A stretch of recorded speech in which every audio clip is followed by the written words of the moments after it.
Hi, my name is Daria and welcome to Politeka World Show. And today we have a guest, a political scientist, Maksim Yali. Maksim, I'm happy to have you here. Me too. You're welcome.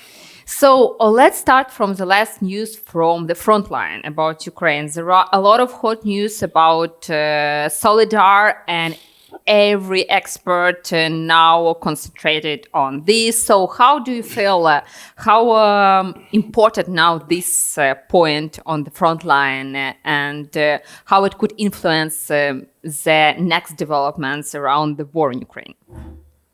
Well, I'm not a military expert, but definitely... But you wrote a lot about it. First of all, I read a lot about it. Those who have knowledge here in that sphere, from strategical point of view. So my conclusion is that, even if we take the worst variant, if Ukrainian armed forces will have to leave that tiny town, because, when everything is ruined, like it used to be already last spring and at the beginning of summer in Lysychansk-Kreminnaya, when everything is ruined, there is nowhere to hide, so there is no reason to stay there. Moreover, and the most important is that from strategical point of view, if we take into account the development in Donetsk region, in Donbass particularly, it doesn't have any serious meaning from strategical point of view. So even if we leave it, it's not a tragedy. Definitely, yes, somehow it will help. It will help Russian troops, Wagner, because only Wagner they were able to. Yeah, they will. It will let them just help to surround, encircle Bakhmut. But even I read a lot about even the worst variant, which is at the moment the chances are not so high. Even if we leave Bakhmut, definitely it doesn't also have strategic meaning, because the biggest and the most important line of defense of Ukrainian armed forces in Donetsk region is agglomeration Kramatorsk and Slaviansk. And it is very well fortified, just as well actually as Bakhmut is, as you know, since summer. Russian troops, regular armed forces, then Wagner are trying to capture it, to besiege it, etc., but they fail. As the head of Wagner, Prigozhin, mentioned recently himself, there are about 500 lines of defense, as he mentioned. Every house, building is a fortress, and therefore they are failing to do it. So actually, there is much more about not military aspect, but symbolism. First of all, for Russians, because they are show the victory somewhere. I don't know. Yeah, because as you know, last victories results they had at the beginning of July. If I'm not mistaken, it was just Severodonetsk-Lysychansk agglomeration, when they managed to ruin the logistic, and our heroes had to leave, not to lose more people, because it was, supply is very important. So the same as I mentioned, for Russians, it's very important to show some results, because first year anniversary of so-called special military operation is coming, and definitely Putin needs results. And if we take latest news, just but a tiny town, is it a result? What do you make of it? For Russians, they don't understand what you should take into account that these people who are watching federal channels. They don't give a shit, so to say. They don't understand at all what is it about. They cannot, most of them cannot even use internet. They may not Google and understand that before full-scale war there were only 10,000 inhabitants in Soledar. We talk about Bakhmut, 70,000, for example. They left Kherson. It used to be 300, 350. So for you to understand the difference, what they lost and what they're trying to get. Yes, now there are, if I'm not mistaken, just maybe 2,000 of civilians. So definitely everything is ruined. So as I mentioned, symbolism, because for several months already, especially last weeks, this is top news in Russian media, Telegram channel, military correspondence, etc., writing only about it. So I'm following the narratives, and just for them, they are, exaggerated, excited, and they want to get something. So that's why actually they switched from Bakhmut, because they failed to capture it, to Soledar, because Soledar is much smaller and easier to get. Especially we should take into account how many soldiers, these prisoners, they are throwing there as cannon meat, and just don't care about losses. So just to get some results. Plus, for Prigozhin personally, yes, it will be a good benefit. About benefits. What do you feel about such version that after, if Wagner Group capture the Soledar, so Putin will decide to send his military army for the spring campaign just against Kyiv, and what do you feel about such version? Absolutely. Well, never say never, so to say. I can't get into Putin's head. Could it be they connected things? Definitely not. So we should, as I started, we should also take into account that Putin is not satisfied as well with Prigozhin, because, as you know, Surovikin, who used to be the head of this so-called special military operation, if we talk about in terms of Russian propaganda, he was dismissed. Now Gerasimov, he was substituted by Gerasimov by the head of staff headquarters. And so we see that Surovikin is just like political intrigues inside the surroundings and military, as you know well, Kadyrov plus Prigozhin, they were opposing Gerasimov, just condemning him in all failures. But then they were just fans of Surovikin, applauded him, just praised him.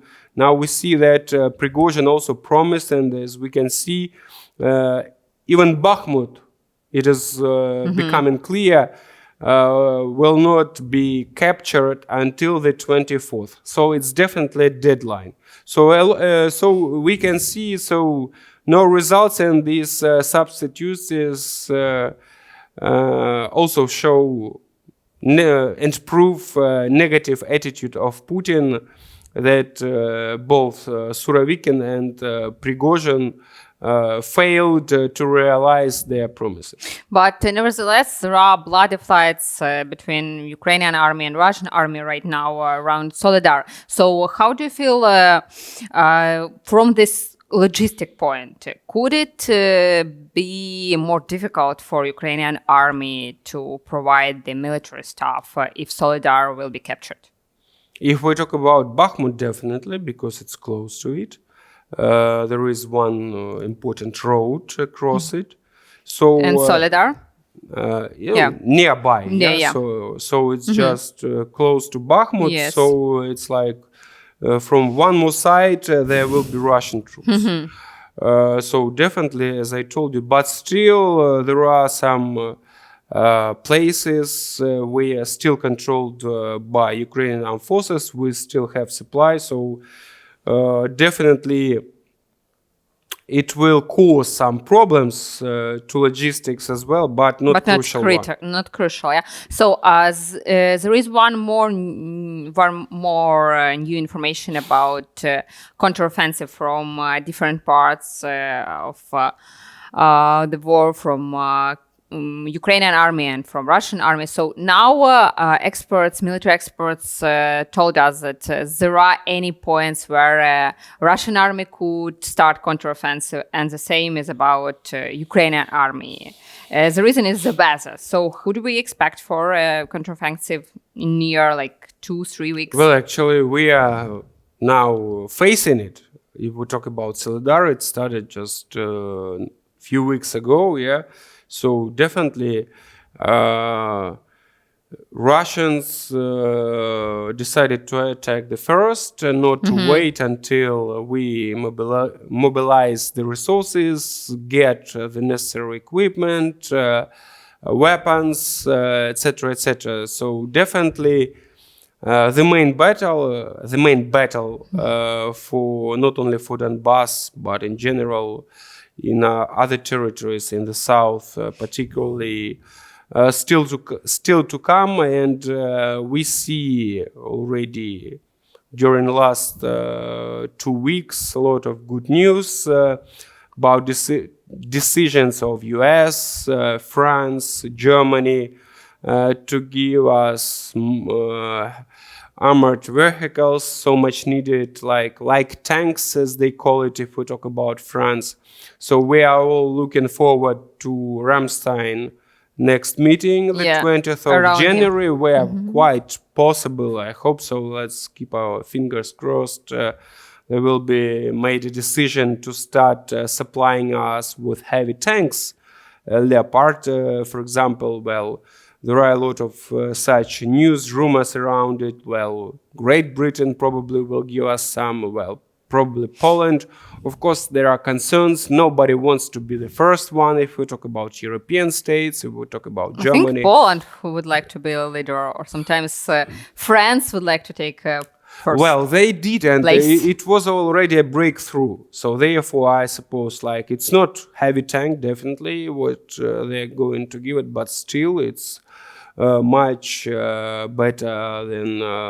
so from those examples and kind of weapons, vehicles we have already received, it's the heaviest one, I would say, and it's very close modification of a tank, if to explain it in the easiest words, right? So I guess it was already a breakthrough, and very soon there's gonna be a lot of good news concerning it, and definitely Russia also realizes it. Therefore, they decided not to wait. Plus, temperature, as you know, minus, so heavy weather conditions for both sides, if we talk about infantry, right? So we'll see. But as I have mentioned, and today the head of Secretary of Defense Council, Mr. Danilov mentioned that the most important events are still to come, and they're going to take place in the coming 3-4 months. So to my analysis, it just coincides, which I mentioned before, because, well, okay, what we need to take into account. From the last 2 weeks, there were some decisions, right, made, new packages of military support. So there is some time from the point of view of logistics for them to send it, especially if we talk about US, different procedures, bureaucratical as well, if we talk about especially Europe. Then if there are new examples, like Bradley, or just there were new examples of armored vehicles. Yes, so our soldiers needed to be trained to use it. I'm not talking about tanks, so it's definitely it will take more time. And to prepare everything, then weather conditions. So from my point of view, it's just if we talk about Ukrainian counteroffensive, it's gonna be already much rather second half. And the most interesting and furious, I would say, fights, battles will take place already in April. Yeah, but before European and Western countries, they were afraid of supply to Ukraine such equipment, tanks, and so on. So the main reason, as I know, it was told about possible escalation. So after all this supply of important things, military stuff to Ukraine, what would be the reaction in your point of view by Russia? So could we expect more touristic attacks around, for example, our city Kyiv or around somewhere else? So how do you feel? Could maybe Russia make any other decisions? You see, they're also preparing.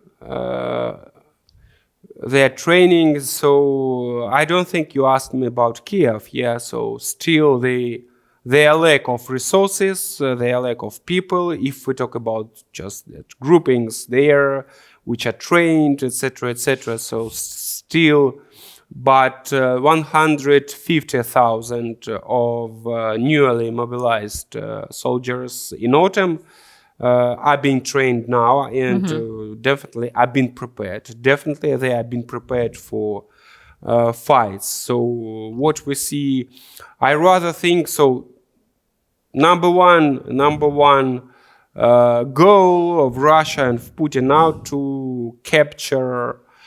to occupy completely Donbass, right? So it's Yes. number one. So without it, because For sure. it sounds like it's just one can laugh at when they say, okay, we're next for new regions. None of them we control completely. Even Lugansk region, which they managed to occupy completely by summer, as you know, during counteroffensive in autumn by Ukrainian armed forces, some territories were deoccupied. So definitely for them to, as they think, so the goal is to occupy all 4 territories completely, and these people are prepared. So definitely, so the possible variants, just Donbass, it's obvious, even after, as I mentioned, we take the worst variant for Ukraine. Bakhmut falls, not talking about Soledar, then Kramatorsk, Slaviansk, but still it's the pretty big cities, towns, okay, just less than 500,000. Yeah, Even Kramatorsk used to be 300,000, yeah, but still a big agglomeration, very well fortified. And definitely it will take a lot of time if just taken into account like Bakhmut, yeah, so for half a year almost they are trying to capture it and they are failing. 70,000 people, so Kramatorsk, as I mentioned, like 5 times more. And there are more enterprises, etc., etc. But I guess south, Zaporizhia, they lack, of course, because like to annex region not controlling its administrative center, like a population of which is bigger than all the rest territories which they managed to occupy. So I guess Donbass plus South are the most important and the places where serious fights and battles are going to take place. But Russia plans to mobilize 500,000 plus. Rumors. No, you don't believe about it? So fights, They have enough cannon fodder, just even more. No, definitely they will. They're gonna be a new wave of mobilization, because definitely even these 300,000, half of which is already on the battlefields, right? I guess at least 1/3 of which is utilized already by Ukrainian armed forces, they will need more new waves. So, but how many, when it will take place, so far it's impossible to guess. Yes, there are a lot of rumors because they are not confirmed. Yeah, that's why there are rumors. There's lots of such news that like it's about to start. But we take into account that if Russia, Putin, Prigozhin, his puppets, whatever, Gerasimov, don't show any serious results, Soledar is not a serious result, yeah, then they're It's going how to to be present it. okay, 300, you said just there won't be any new wave, yeah, because Putin many times repeated it. These questions have been asked not only to him, and then okay, sorry, well, I guess this mobilization is going on, but in other ways, as I mentioned, like prisoners for Prigozhin, like this cannon meat, etc., etc. We'll see. So still before these 150 have not been used, I suppose there is no reason from political point of view, first of all, to call for new wave of mobilization. Yeah, let's observe the picture from the international side. If we take China, Russia, and US, so the latest news give us the information that China seeks to distance itself from Putin, but from the other hand, we could see that publicly Putin and Xi Jinping would like to show that they are even deep in their relationship. So how do you estimate now the contacts between China and Russia? As they say, they are neutral, yeah. So they help. Are they neutral or not? Well, let's put in on political level, definitely they're not neutral. If we talk about diplomatical front, yes, United Nations, votings in Security Council, etc., definitely they help Russia to stand and they support, they condemn the West, the USA, first of all, that they are guilty, that they are also guilty that this war started because just they were provocating all that NATO stuff, enlargement, etc., etc. Publicly. Publicly, yeah. But if we look, from military point of view, if we look to analysis of intelligence analysis by US, they still do not support and do not sell, though Russia asked. Plenty of such news they were, and it is obvious because they lack of shells, for example, they have to buy it in North Korea, yeah. For China, it's more important to have much more possible contacts between US with US. For them, the most important is not to be sanctioned. Yeah. And it's the main reason why they still don't. And it was obvious the United States, Biden administration stated during the first weeks, months, that if China starts supplying military assistance, then China will be sanctioned. Definitely, China doesn't want. And if they look, to and fro, like just negative aspects, much more. So for them, everything is okay. So they benefit in economical sphere. Yeah. So as to finish, yeah. So military explain, diplomatical explain. So economical dimension. Also, they do not help Russia to escape sanctions. They didn't allow, even in spring, when Russia's reserves were frozen, by the West. A third of it, more than $300 billion. So the biggest part was of reserves in China, but in yuan. Yes, so they wanted to exchange it to dollars to help to pay debts, etc., mortgages. They denied. So actually, we should take into account that China is benefiting because, who are the, if not allies as well, supporters who are helping Russia just not to bankrupt. It's China and India who are buying oil and gas. So as we know, sanctions from the West, from the EU, finally started. Soon in February, it's going to be also new ones for petrol. And so on, and so on.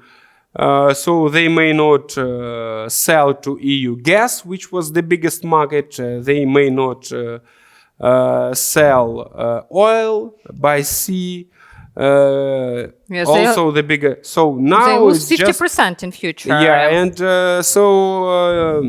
minus 50% of gas, export already. The results in the last year. So China, of course, and India benefiting because they know, okay, you cannot sell your oil to EU. Great, just give us more discount. And as you know, latest news, Russian oil, the price has dropped significantly. It is less than $40. For example, at the beginning of the war, the price was $110 per barrel. Now it's 38. Yeah. So these are the extremely consequences. Low. Yeah. Yeah. So even that, $60 per barrel.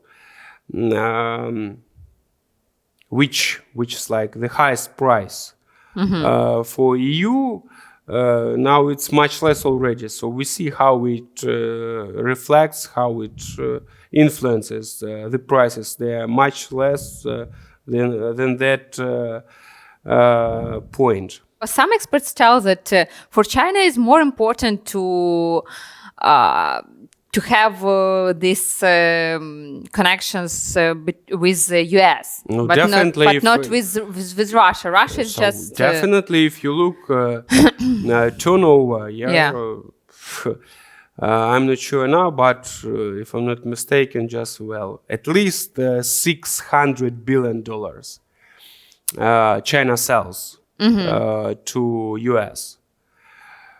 Well, and if you look to Russia, it's less than 100. So it's very important for people to understand this moments. The US is the biggest market for Chinese products, especially now when they canceled that strict obligations, restrictions to be correct. Connected with coronavirus. They are looking forward to restore its trade, production, etc. And the biggest market, as I mentioned, US. Second is EU. Russia is just young brother supplier of cheap gas and oil. That's it. This is the role. And of course, market for Chinese product. But it's absolutely incomparable with the US market. Yeah, so all these talks that, for example, China will be with Russia and about their very strong partnership. They are looking forward to hug Russian in their territory union. This bear to just to kill him in their hugs, and China has Chinese leaders, people have a very good memory. Manchuria history for China. Just a few hundred years ago, 19th century, when Russia occupied a lot of Chinese territories, it's just like yesterday, taking into account their history. And they know how to wait. They are not in a hurry. And as I mentioned, why they are benefiting. The longer this war just is taking place, the longer it lasts, the easier. So the weaker Russia is becoming from all points of view. Financial dependence constantly increasing. From military point of view, Russia is declining. Its power. So of course they are looking forward. I'm sure we shall face referendums in Russian territories when China says, well, you see, you had people decided that they want to be with China, just as you did in Crimea. This precedent, I'm sure, will be repeated. Karma is a bitch, as you know, as we say. So they will face the consequences definitely. I'm sure it will be already after we deoccupy and return Crimea, but still not so much time, I guess. We have to wait. Yeah, Maksim, we will see how it will go on. I really appreciate that you find time for our interview, and it was a fruitful talk. Thank you very much. You're welcome. So thank you to be with us. And I would like to remind you that today we have a guest, a political scientist, Maksim Yali. So see you in the next show. And don't forget to be subscribed to our YouTube channel.